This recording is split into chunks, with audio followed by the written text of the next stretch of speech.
Well, hello there, everybody. Hello, Tina. How are you doing? I'm doing all right tonight. I just really paid attention to the clip that you played before running up to the show, and in the middle there's like this whole Armageddon moment, and I'm like, holy moly, that's intense. I'm like, I guess the world can feel that way sometimes. So Right, right, it's like, all right, at least we got that. After the Armageddon, we got to the beautiful field of the pretty sunflowers and all. right.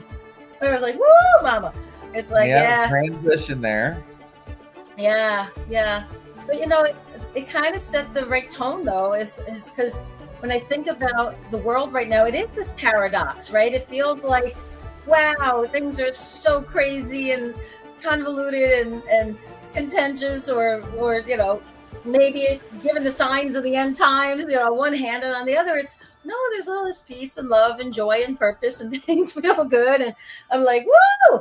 How many other people out there are spiritually schizophrenic tonight? It's like, what are we doing Right. here? Oh man. But I think, how was your Thanksgiving? We had our show Oh, last it's week right before wonderful. Yes, tonight. wonderful. Did you have a good time? Yeah. Yes, I sure did. How about you? Oh, it was lovely. Ate way too much turkey, of course, and been binging on leftovers. I love the day after, making that turkey sandwich, because it's like all the work was done the day before, right? So getting those leftovers, there's nothing like it. I'm like giving that extra bit of gratitude the day after, or so on. But yeah, it was nice. It Right. was nice. Yeah, and it's just the feeling of gratitude was so strong with me this year. Just there's so for as much craziness has been going on in my life, there has been also, on the other hand, so many blessings and things to be so grateful for. And that it's so important for us to remember that, yeah, life is going to be giving us this whole hodgepodge of stuff. And what we're focused on can really dictate how we experience the whole of it. So even though there is stress and craziness, and we feel sometimes like we're maybe not necessarily out of control, but just like we're just running like a chicken with his head cut off, trying to get everything done or make sure, all the things that we wanted to do, we're at least touching them a little bit here and there.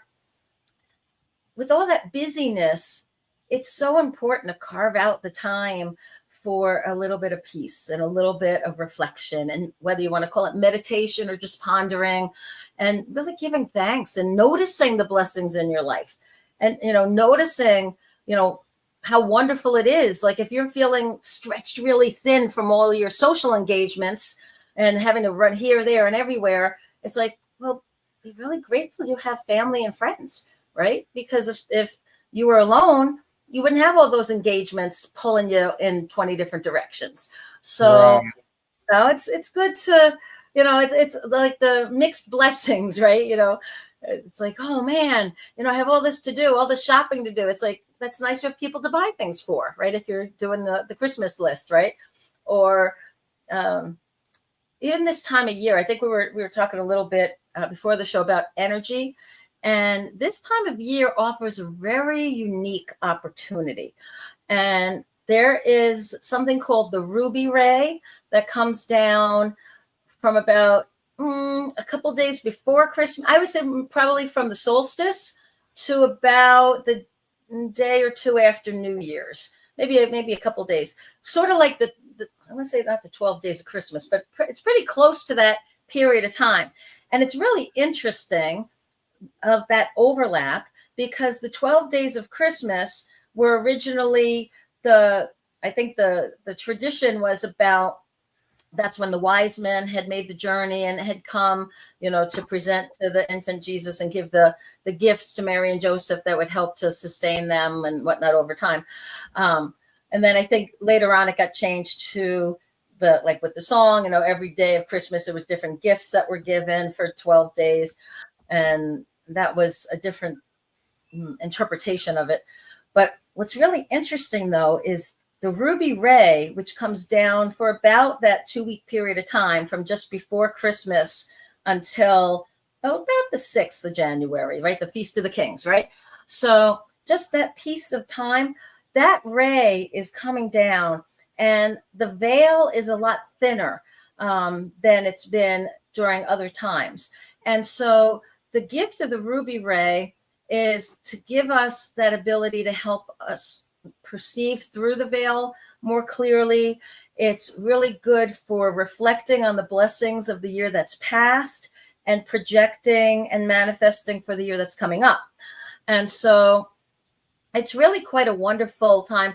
And the ponderings or the meditations, or when you tune in to that ruby ray and that vibration, it helps you to really understand from a soul perspective, your SOUL, from your soul perspective, what's happening in your life, how on track you are, how things are progressing and building momentum for the future. It's a really wonderful time to pay attention. And it's kind of ironic that it's in that week that most people are just so exhausted, right? Because they're so busy with the lead up to Christmas, right? And you finally get to Christmas, and then it's like, oh, okay, right? And whether you're traveling or seeing friends or family, there's just so much activity. It's almost this relief, this after all that expenditure of energy, to take a little time to come within and to feel that beautiful ruby ray just kind of refilling our soul and touching us and filling our energy back up and getting us ready for the adventures of the new year. So it's a really cool time. So I wanted to make sure we were thinking about that, and being aware of that for anybody who hadn't heard about that particular ray. And I also wanted to talk a little bit about the importance of service, I think, is maybe the best word for it, or just kindness and doing for others during this time. I went to the supermarket, and there was a bell ringer out there for the Salvation Army, and there's music playing, and it's a really wonderful shift that happens to the general public in this time of year. It's almost like the brotherhood or sisterhood energy that we would hope we would have all year round actually shows itself during the holiday season for the most part. And I understand I'm generalizing big time, right? But for the most part, I think people understand, like, everybody's going a little crazy this time of year. So we extend more grace to each other, right? It's like, yeah, go ahead, you take that parking spot. Or, we're more likely to just be kind, to one another, to, we're hearing the Christmas music playing, and, we're just we're in that mode of thinking about, for Christians anyway, thinking about, like, wow, what a gift, Christ was to the world, right? And even if you're not a Christian, you can look at just what this man, this prophet, represented, that inspired so many people to do good works in his name, right? So that's kind of cool. And even if you look at him as an elder brother, somebody who was a healer and a teacher, as there were so many healers and teachers throughout the world, you can look at what was his message. And his message was to express love and gratitude to the source, right? To Heavenly Father, to God, whatever you want to call that creator of all that is, and to love one another. And so those two laws, or principles, have such great energy to them. And as we try to live our lives by those principles a little bit, it helps us to feel the spirit. It helps us to feel peace.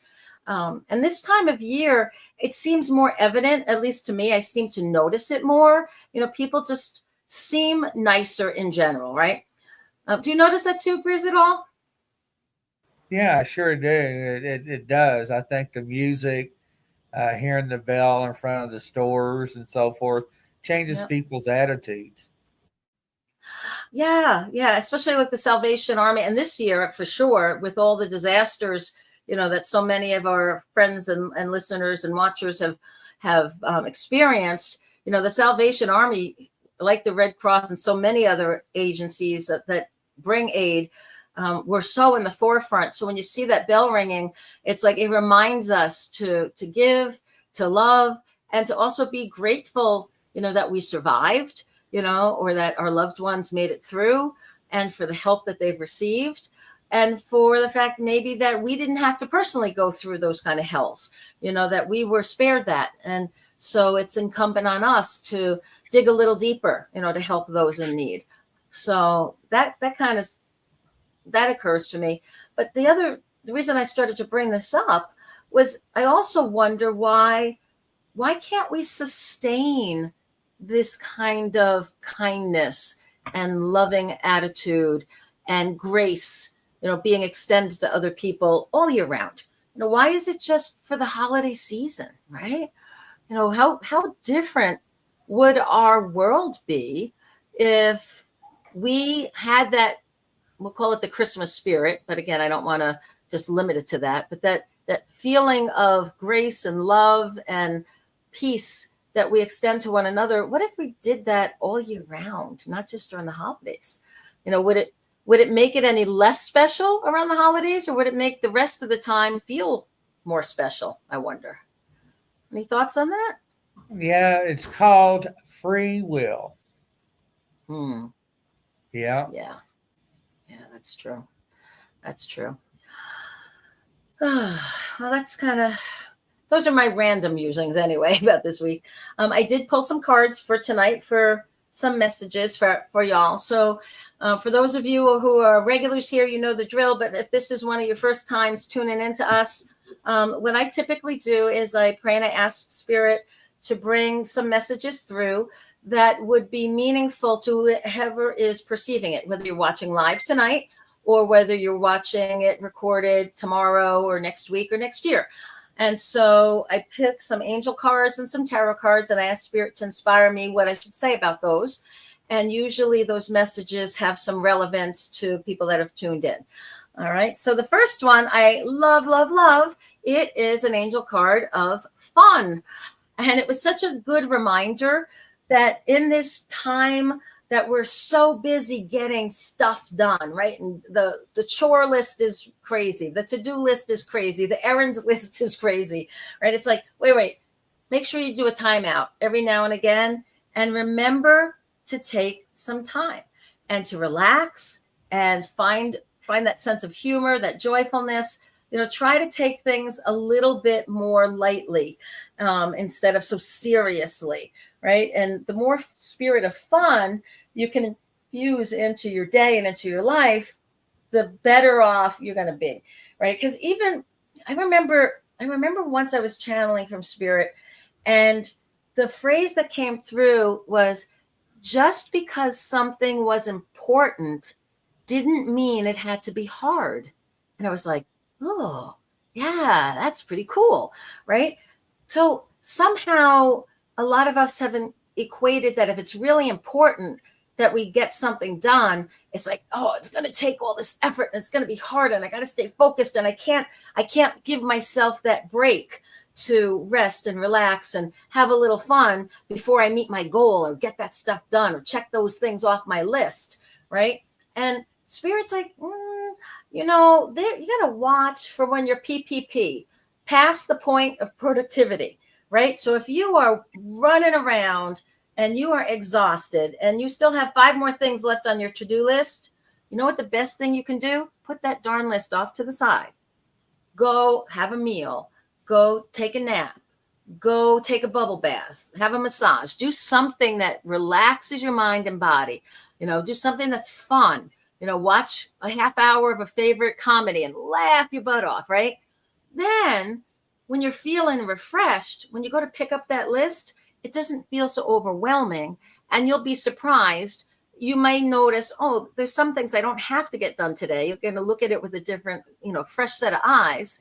And the second thing is when you do go to start knocking those rest of those things off, you're more effective because now you're refreshed. Because when you try to push and push and push and you're totally exhausted, you wind up making mistakes, or it takes a lot longer to do the very thing that you're going. Well, thank you. Somebody likes my drums and crystals and stuff in there, and my Tibetan bells and bowls. Yeah, I have a lot of my toys here just to give some good energy. And depending on what class I'm doing, sometimes I'll grab one and play it or do different things. My vision board is behind me there. I teach a manifesting class, and we make vision boards. So I talk about that too, and have a rain stick. Let's see, that side. No, that side. This side. Let's see. I'm doing it backwards. All right, it's over there. There it is, the rain stick. See, I'm doing it backwards with the camera. That's funny. People are going to be like, does she not know what her hands are? But everything's reversed in the way I'm looking at the picture. All right, anyway, so have some fun, right? So we're having fun. That's the first thing. The next card I chose was really kind of sweet. It's the entrepreneur card.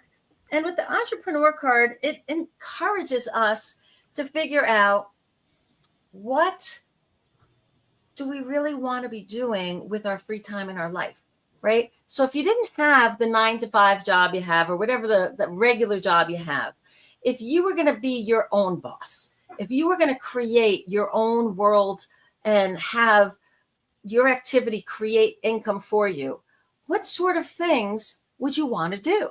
And so Spirit's asking you to really think about, what are the things that bring you joy? Because even if you don't turn out making your main living out of doing those things, it may be a great way to express your creativity and let your soul infuse more into your day-to-day, maybe by it being a project or a hobby or a side business that you do in the evenings and weekends when you have time, but it doesn't feel like work because there's so much joy in it because it's something you want to do. And as that builds and becomes more prosperous for you, you may then find yourself very easily able to shift out of the job that you're in into this new world that you've created for yourself in either self-employment or creating your own business and being a business owner, right? So that's kind of in the mix there. So it's like, have some fun. And also the work that you do, make sure it's meaningful work to your soul and doing something that is fun and creative. Okay. And then the last angel card I chose, oracle card, this one is the card of righteousness. And, this time of year, righteousness, it's about standing up for what you truly believe in and what is right in your heart of hearts, right? What do you know to be true? And sometimes you have to be willing to pay a price to stand up for that righteousness and to be able to shine your light and say, I don't like what's going on here. This is not congruent with who I am. So I need to speak up. I need to say something. I need to do something. I need to make a change so that I can be congruent with the me that I know I am, the me I'm becoming, but I'm just not there yet, right? And the more we catch ourselves and fine tune ourselves and allow ourselves that feeling of righteousness, and righteousness based on what is our soul's purpose and what adds value and has a positive impact on other people in our life and all around us. Those are the measuring sticks. Those should be the criteria that we use as we go forward of what does righteousness really mean, right? Okay, and then I picked 3 tarot cards.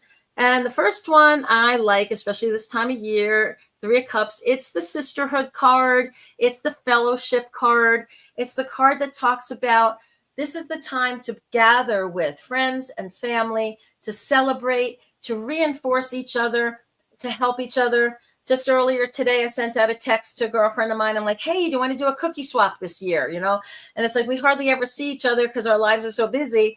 But I try to get anywhere from 3 to 5 of my girlfriends over, and we do a cookie swap the week before Christmas, and we have some hot cider, and we just kind of catch up, and it's a fun way, to accomplish a purpose, but we also, have that sisterhood fellowship time, and that's so important too for recharging our battery and giving ourselves that sense of fun, right? So that kind of echoed for me, at least, the first angel card.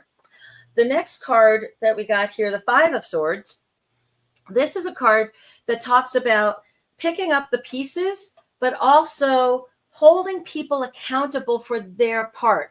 don't be cleaning up other people's messes for them, especially this time of year when we have, so much going on. You barely have enough time to take care of the stuff you need to do for yourself or that you've committed to. You certainly don't have extra time or energy to be taking on other people's stuff, right? And so this is a little bit of a caution, like, hey, if those people are there, you call them over and like, hey, that was your mess. You need to clean this up. Or, I'm happy to help you, but I won't do it for you. You need to make sure people are staying engaged and we hold them accountable and responsible. And this is a time of year too, where it's really easy to let a lot of things slide because we're so busy, right? It's like, you don't want to have that confrontational moment. Sometimes it's better to take that moment to make sure you're all on the same page and everybody is doing their part. And then you might not have to be so overwhelmed and do that, right? And then the last card here, I like this card. It looks gruesome, but it's upside down, so I like it. It's the Ten of Swords. And this is okay, you know what? Any of the worldly stuff that was just kind of like stabbing at you, poking at you, wearing you down, it's like you don't have to let that affect you. You can become immune to that. You can rise above a lot of that worldly stuff. And you can also make sense, I'm going to say, of the suffering, right? And then suffering is a very strong word. But when we understand our purpose and we're clear on that, things that from the outside look like a big sacrifice don't feel like a sacrifice, right? It feels like, no, that's just what was required and what I had agreed to do on a soul level.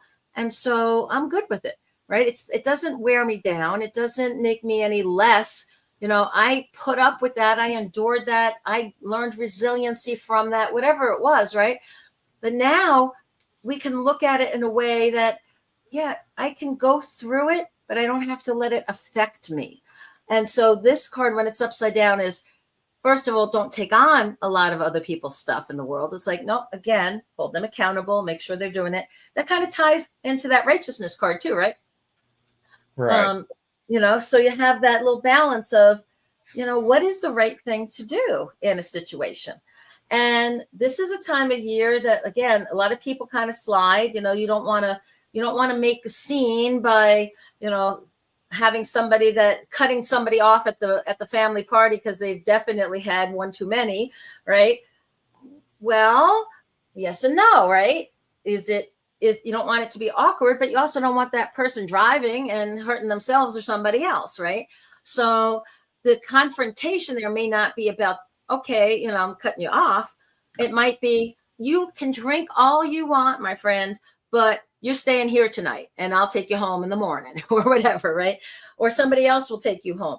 So you can kind of pick your battles, but just make sure you're still being aware. Because if something prompts you, like, pay attention over there, there's something going on that needs you. And if it's in a family or friend context or a work context, and you're like, oh, no, I don't want to get involved. The reason you got the message is because Spirit says you are the perfect person to be involved. Otherwise, you wouldn't have gotten that prompting, right? So when you get those, look for, okay, what's the graceful message here? What's the words of kindness and love I can share? What would love do in this situation to make sure that my friend, my family member stays safe and that everybody else is also safe, right? Because that's important. I remember my grandmother, she lived to be a few weeks right before 90, was when she passed. And I remember her telling me when she was well into her 80s that the only things she ever regretted in life were when she didn't take action, when she kind of got the calling or prompting to do so, when she didn't say something good or confrontational that she felt she should have, and then something happened. She never regretted speaking when prompted by Spirit, taking actions when prompted. But her biggest regrets, she said, were the things she didn't do or didn't say. And so I just wanted to kind of put that out there. What do you think about that, Grizz? No, absolutely. And we hear that a lot when people get older or when they cross. They have a lot of regrets of things that they didn't do or wish they had done or completed. Yeah. Yeah. Yeah. All right. And so I also wanted to read something from my book because I love getting that vibration out there for everybody. And I was kind of surprised by what I cracked open to. It's actually a channeling called Splendor. And it was actually one that came through on the springtime. But I think I'll tell you why I think that came in now once I read it. And it's a shorter one. It's Splendor. The scent of the honeysuckle fills the air, portending the beauty of spring about to unfold. Its sweetness is a blessing as it wafts through an open door or window. If you won't come out, I will come into your soul like a sunbeam penetrating a cloud-laden sky. I hear the longing of your soul and remind you to shine and fill the world with your brilliance, just as I fill the corner of mine with a pleasing fragrance for all who are near to enjoy. So when I read that, I thought, well, there's unique smells in this time of year too. If you have a real Christmas tree in your house, that smell of pine when you walk in, there's just something almost magical about that smell, right? Or the baking, the smell of cinnamon or apples in the air, right? It's so pervasive this time of year. And there's something about that challenging us to shine our light and to be brilliant and to bring our love and our being and touch every corner, just like those smells, the beautiful honeysuckle in the springtime, the Christmas tree during this season, that feeling of how the smells just kind of tie us back into other times. Did you know that the olfactory sense is the only one that goes directly into the brainstem? All the rest have to be processed and interpreted by the brain, but the olfactory goes straight in, which is why smells and scents and fragrances can be such a powerful reminder of memories of our past or good feelings that we've had, as well as bad stuff, of course, but I'm focusing on the good right now. But I can almost smell my grandmother's apple pie and the cinnamon, like if I just think about it a little bit, I'm like, oh yeah. Or Christmas cookies when they're baking, the gingerbread, right? And that smell of that ginger that's in the air, right? Those kind of things, they bring back all of those warm feelings of family, of fun, of the holidays, right? So, smell of popcorn, right? When you smell that, doesn't that remind you of like when last time you're in the movie theater, right? Or you had, or some party that you had. That's some smells are just so powerful in getting us there. And, it's also very well known that has an effect, which is why the perfume and the fragrance industry is so huge, right? You have that special cologne or perfume on, and you have this wonderful love experience with a partner. And then the next time you pick up that sweater, that person was wearing, and you smell it, right? You're like, oh, what does it do? It kind of gets all those endorphins going again. And you remember that wonderful moment you had with that person because you're smelling that scent that was on there. Pheromones is something that our bodies all emit.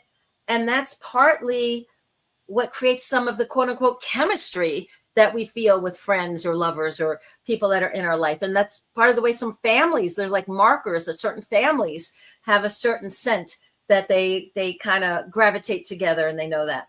So Chanel number 5, hey, oh God, that's your grandma. I love Chanel number 5. It's one of my favorites. I still use that stuff. God, I'm probably as old as your grandma right now. All right. I know. That's an older fragrance, but yeah. It's a classic. It's a classic, right? Red Door. Red Door. Yep. That's another good one. Yep, exactly. And for men, I know one of my first boyfriends, I thought he was a soulmate. He wore something called Dracar Noir. Yes. Oh my God. I smell that. And that was probably 30 years ago, right? That he wore that. I smell that.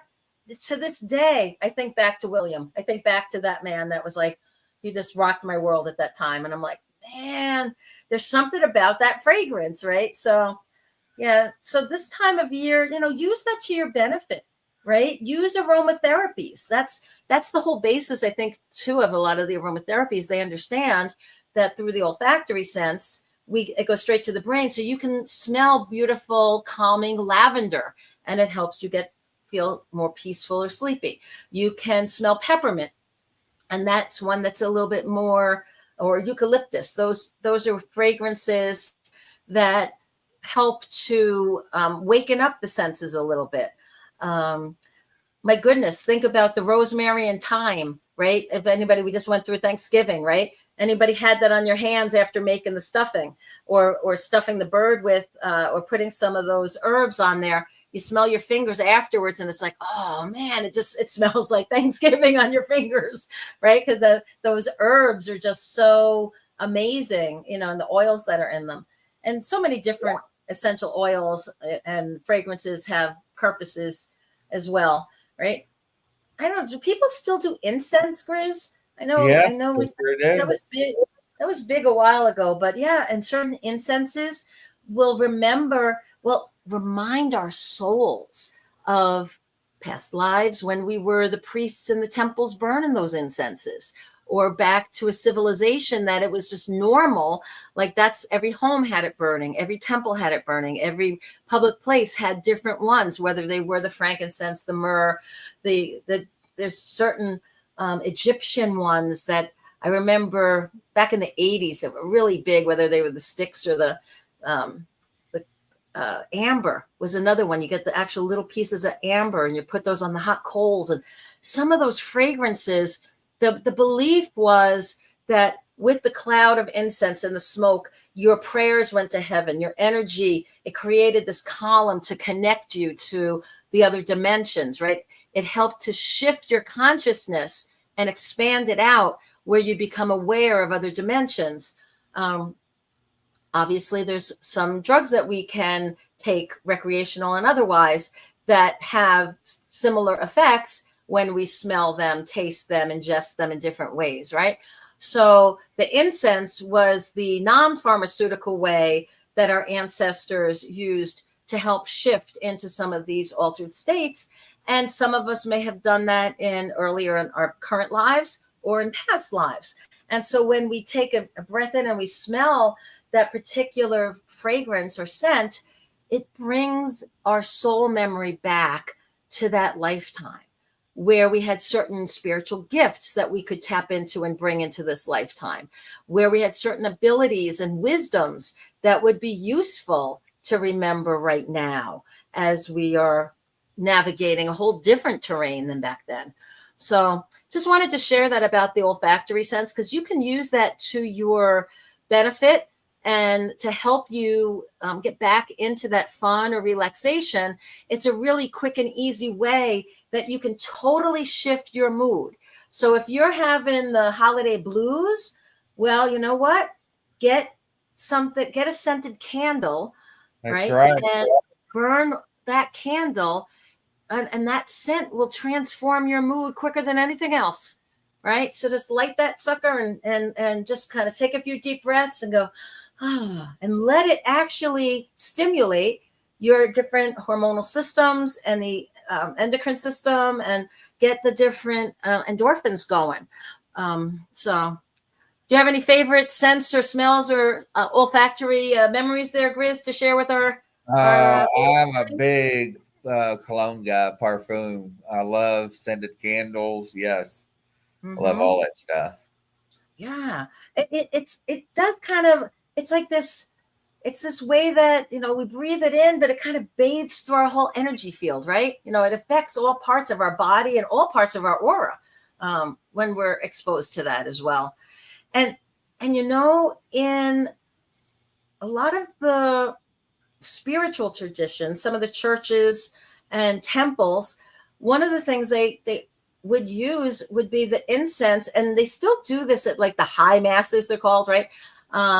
They actually have it's called a censer. It looks like this kind of two parts of a globe that's on a chain, and inside there's a coal, and they put the incense on it, and it smokes like crazy. And then they use that, and they go and they bless the space. Well, isn't that what our Native American brothers and sisters used to do with the sage, right? They would burn the sage, and with that smoke, they would bless the space. And whether you're blessing a person and clearing their aura and energy field, or whether you're clearing a home or a house or an area that you're going to do some ritual work or healing or whatever, they're using the sacred smoke and that the fragrances to clear away any negative energy and invite a more positive, higher vibrational energy.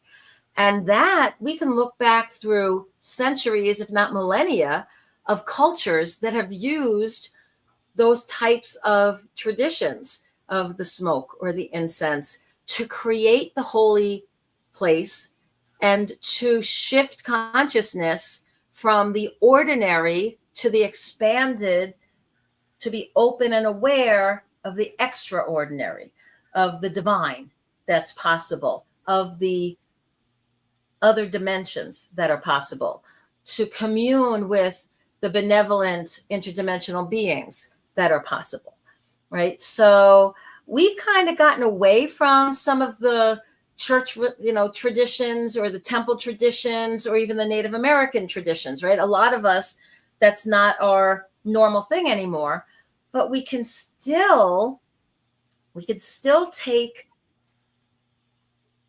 the learnings of that and apply them in our life with things that really work for us, to again shift the energies in our home and in our body.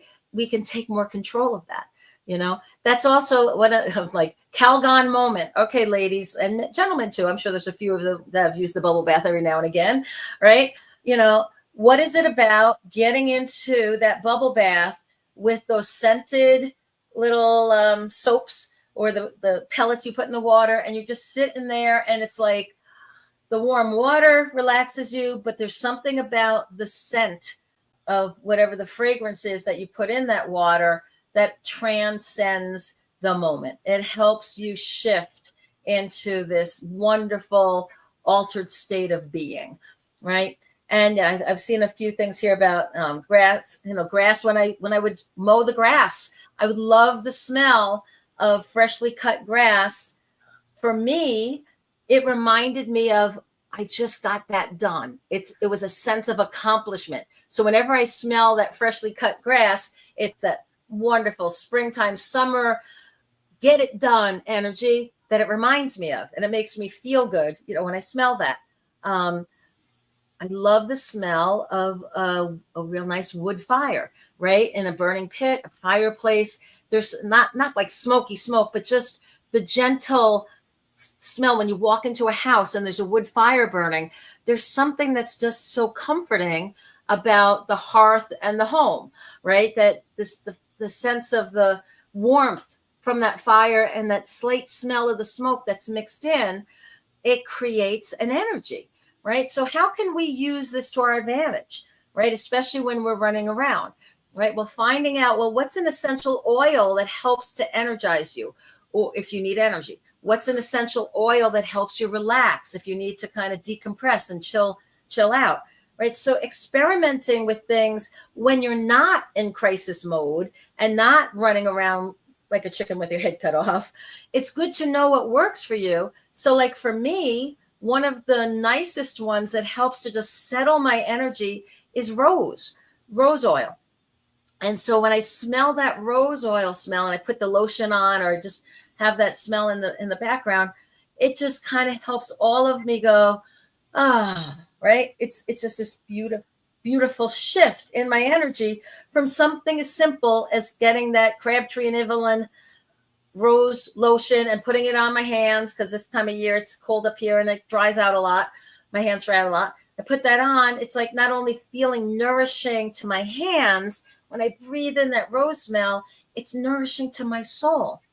Now, rose, interesting, is also a typical smell that used to be associated with the presence of mystics in certain traditions. So, like Padre Pio, who was a Catholic monk, Capuchin monk, I believe. He was a mystic. It was reported whenever he showed up in spirit in somebody's room and did a healing or whatever, everybody there reported the smell of roses. Saint Teresa of Avila, same type of thing happened with her. Whenever her presence was there, people would report smelling roses, right? So I don't know if, because I know that, like that smell of rose is just like, opening the door saying, come on in, you guys, all you wonderful mystical spirits that might be around. It's like, I know that's a smell and a vibration you like, so come on in. It's like, putting somebody's favorite music on and hoping they'll start dancing, right? Because it's a tune they love.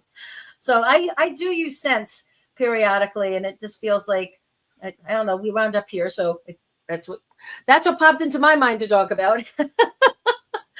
Anyway, does that all make sense? Anything else you want to add to the scent conversation? No, it does make sense. It absolutely makes sense.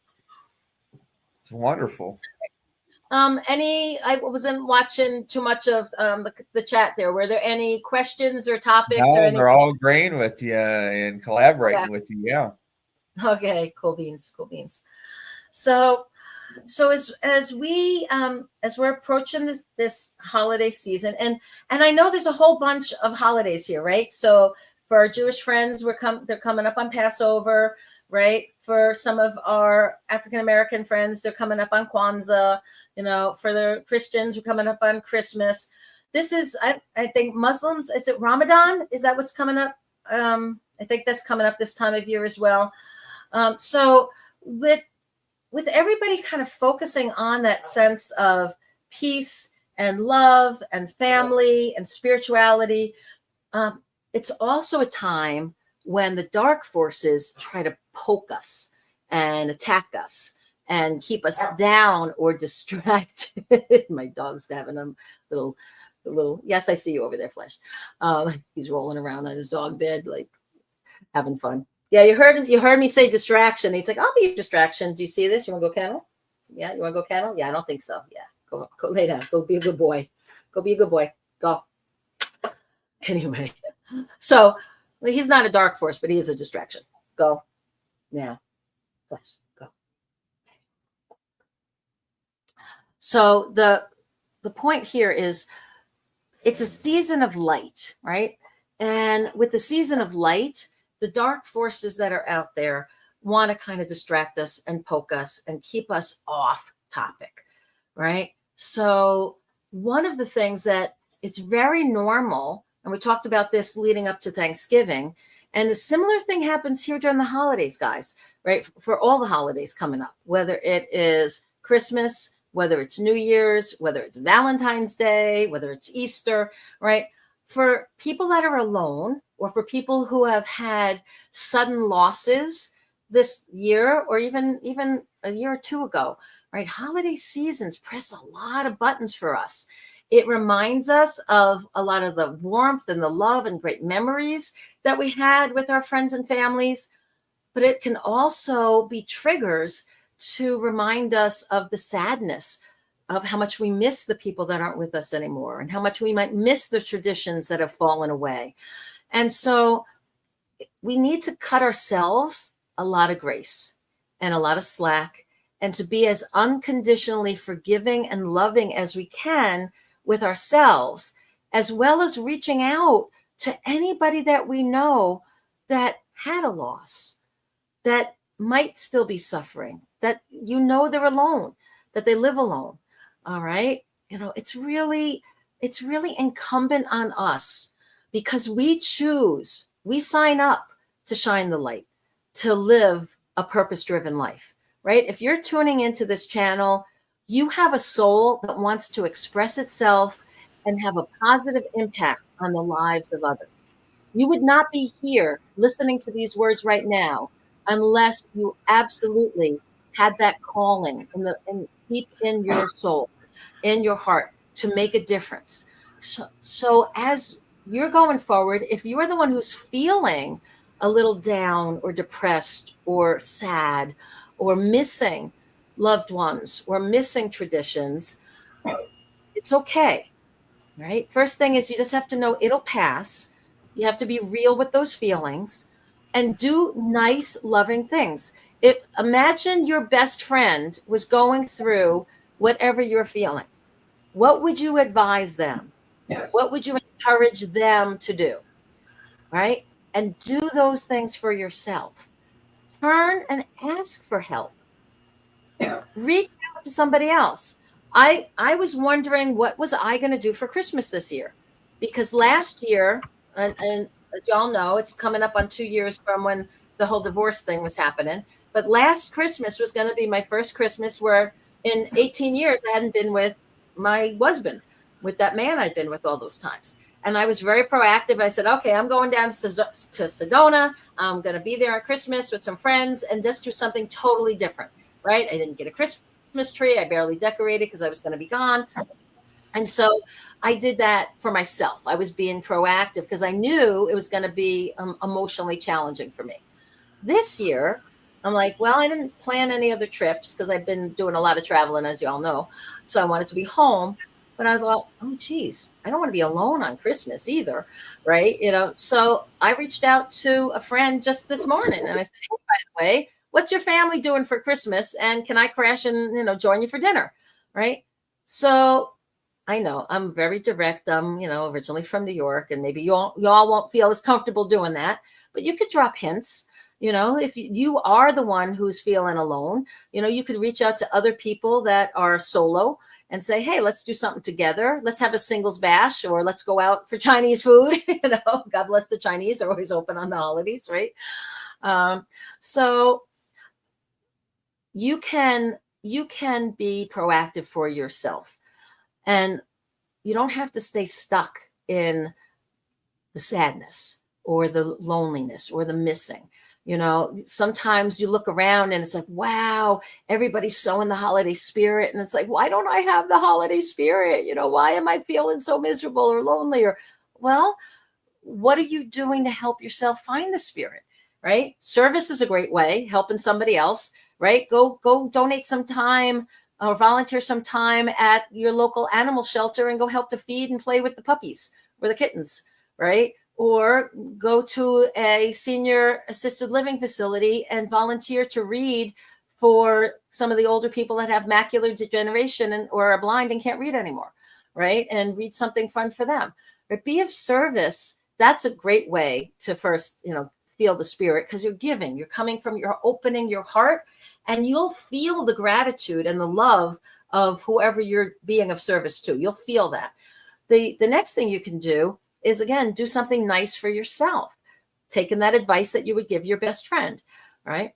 And the last thing is, if you can't figure it out on your own, please do call and ask for help. There are support groups for people that have gone through losses and grief, right? There are all kinds of hotlines out there where you could just talk to somebody. And sometimes just being heard and know that, I'm not totally alone. There are things out there.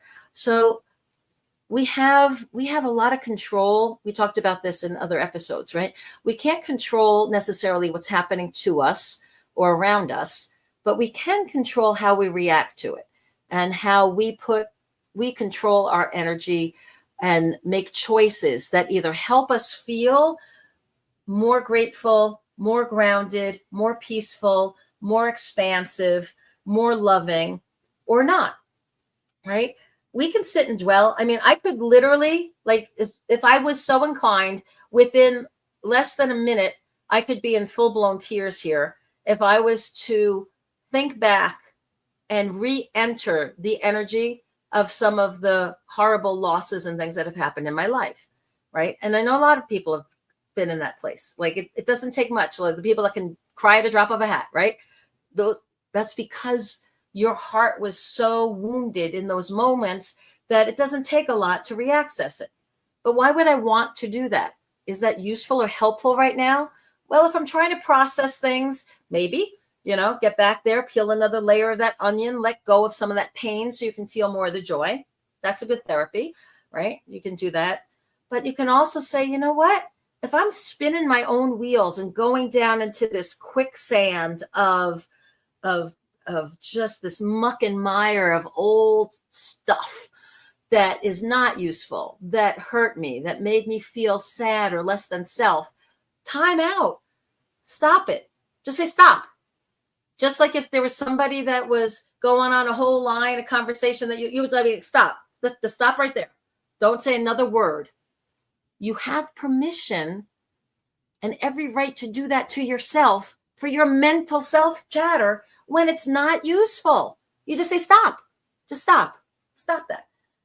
It's not helpful. There's not anything about those lines of thought sometimes that are going to help you grow or heal or become a better person.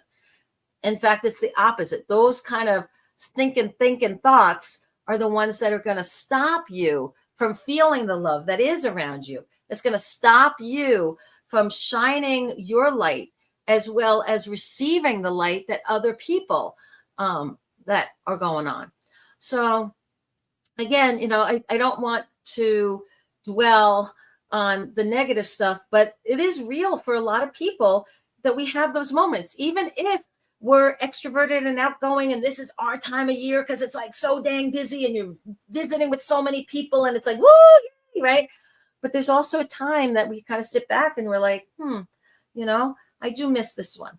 But how can we take that missing and turn it into remembering with fondness the funny moments, the joyful moments, the great memories, and just stepping back into the love and imagining ourselves back in that embrace of those loved ones, even if they are on the other side of the veil, because, their spirit is still around us.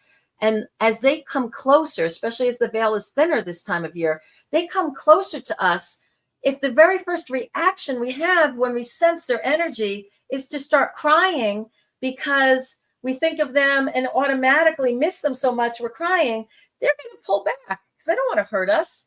It's kind of like the spirits have the same kind of do no harm law that a lot of doctors are supposed to have, right? First rule, do no harm, right? So if spirit comes close because they want you to feel them and let you know you're not alone, and if your reaction is to all of a sudden start feeling upset and missing them and feeling crappy, they're going to be like, oh, I'm so sorry. I didn't mean to do that, honey. I'm going to back away now, right? So if we start to feel that first welling up of emotion, and this happened, I will be honest, it happens with me, with my mom this time of year a lot, because there's so many memories that I have of her that are so joyful, and we had so many traditions for the holidays. And I miss that so desperately. I miss that. And I feel her come, when I feel her come close. And then I can be at the verge of tears of missing her. And I can shift that into that love that I feel in my heart, that I had that time with her, that we had that blessing to have the opportunities, that I'm still mentally aware enough that I can remember those memories, that now, thank God I don't have Alzheimer's and forgot everything, right? Which I know some people are dealing with. And that to me is a hell beyond hell. And I bless and pray for anybody who's dealing with that in their families or with themselves. But we can enjoy when we're real, right? We heal that, we feel the pain. That's okay. We can transmute it into the positive memories, because you know what? It wouldn't hurt so much if we weren't experiencing the depth of love and the connection with those people, right? If it was somebody that you barely were connected with and they passed over, you could think of them and you go, oh yeah, I remember so-and-so. You don't have that same visceral soul reaction of that, your heart just going, oh, they filled a piece, they took a piece with them when they left. And I still feel that ache a little bit, but that ache can also then turn me into the joy of the funny things. And so I'm going to share a funny memory with you all of my grandmother. So my grandmother used to make pierogies. I'm half Polish. I'm all Polish on my mother's side. And so one year, my grandmother was making pierogies, and I came home. I was very young at the time. I think I was about 14, and I come skipping home from school, maybe even younger, maybe 12. I was probably younger than that. Came home, and I came into the kitchen, and we lived in a 2-family house, and my grandma was on the first level, and we lived on the second floor. And so I came down after school to see grandma. I came in, and she was working on the kitchen table, and I plopped on the chair, and I was like, it felt a little mushy. And I saw the look on her face and realized that I had just sat on all the pierogies that she had made. Because what she was doing is she laid a towel down on the chair. She'd put a couple rows of pierogies, and pierogies are kind of like Polish raviolis. For those of you who don't know what a pierogi is, it's a dough on the outside, and you fill it with all kinds of different fillings and crimp it, and then you can either bake it or fry it or whatnot. So anyway, I sit down on that, and because she had put a towel, row of pierogies, and so that the dough wouldn't dry out, she put another towel over it.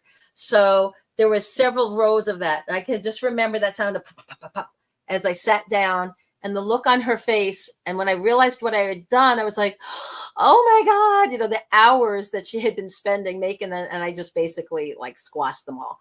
And, she was so kind. And she was like, that's okay, honey. You can help me. We'll reform them. We'll remake them. And we spent the next hour or so fixing that.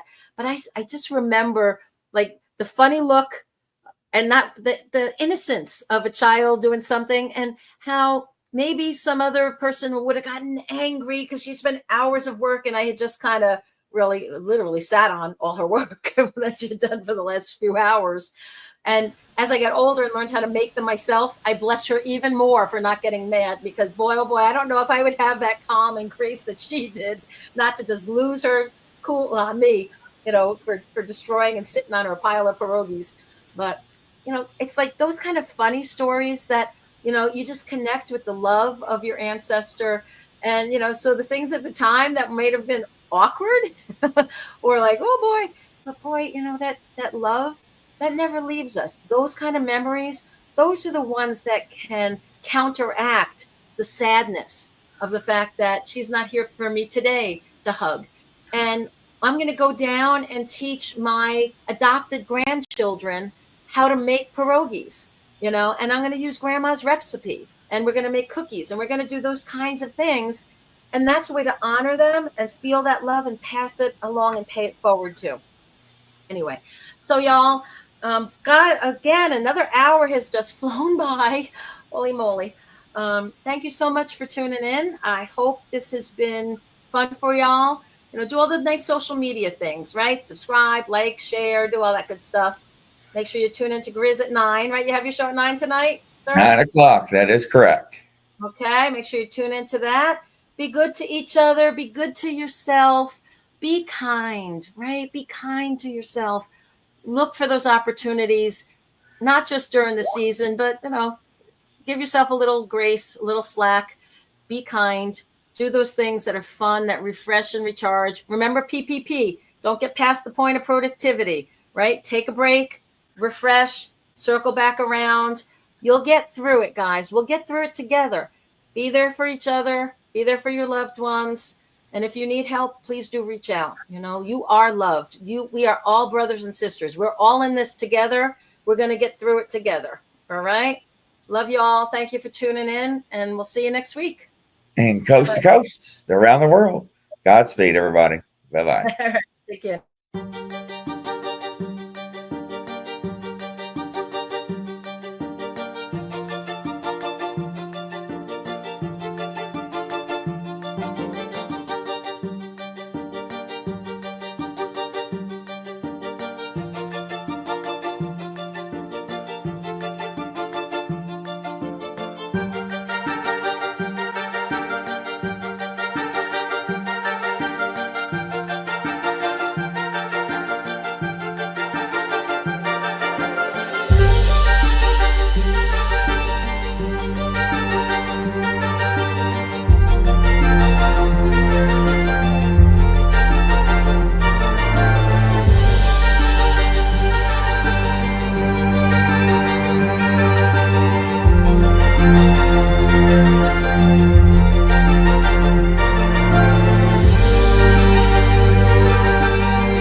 coming to a YouTube channel near you.